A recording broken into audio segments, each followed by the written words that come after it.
அண்மை செய்தியை பார்க்கிறோம். நீட் வினாத்தாள் கசிவு விவகாரத்தில் தேசிய தேர்வு முகமை அதிகாரிகள் 47 பேர் பணி நீக்கம் என தகவல் கிடைத்திருக்கிறது. மத்திய அரசு தரப்பில் இந்த தகவலானது வெளியாகி இருக்கிறது.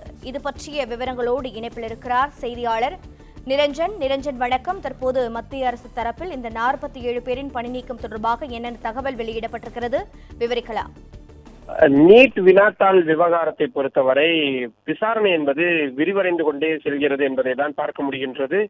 ஏனென்றால் ஏற்கனவே 11 பேருக்கு மேல் கைது செய்யப்பட்டு விசாரணைக்கு உட்படுத்தப்பட்டு வரக்கூடிய சூழலில் தற்பொழுது தேசிய தேர்வுகள் முகமையில் இருந்து சம்பந்தப்பட்ட மற்றும் தொடர்புடையவர்கள் என்று சந்தேகிக்கப்படக்கூடிய அல்லது ஓரளவுக்கு ஊர்ஜிதமான அதிகாரிகள் பெயர் பட்டியல் எடுக்கப்பட்டு அதில் 47 பேர் தற்பொழுது பணி நீக்கம் செய்யப்பட்டிருக்கிறார்கள். they have been terminated என்ற வார்த்தை தான் பயன்படுத்தப்பட்டிருக்கின்றது. எனவே அவர்கள் முழுமையாக பணி நீக்கம் செய்யப்பட்டிருக்கிறார்கள் என்பதான தகவல் தான் தற்பொழுது கிடைக்கின்றது.